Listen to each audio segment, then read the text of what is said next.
ఎలా ఉన్నావు? నువ్వు నిజంగానే క్వశ్చన్ అని అడుగుతున్నావా రాధిక? మళ్ళా సేమ్ రిడిక్యులస్ అట్రాషియస్ క్వశ్చన్ ఇది. ఇంకా మారలేదు కదా నువ్వు. I've missed you.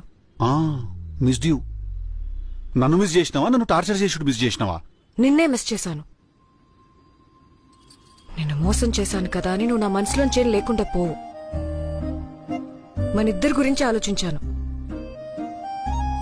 మన ఇద్దరి స్టోరీ వేరేలా ఉంటే బాగుండేదేమో అని అనుకోని రోజు లేదు. అవ్వా కూడా నింటే ఏమనుకుంటాడు తెలుసా? పాపం ఈ పిల్లగాడు వాళ్ళ ఇంటర్ కాస్ట్ ఇష్యూస్ వల్ల వాళ్ళ తల్లిదండ్రులు ఒప్పుకోకపోతే వాళ్ళు పాపం ఈ విడిపోయిన అమర ప్రేమికులు అనుకుంటాడు వాళ్ళు. లేదు నీకేమైనా మెమరీ లాస్ ప్రాబ్లం ఉన్నదా?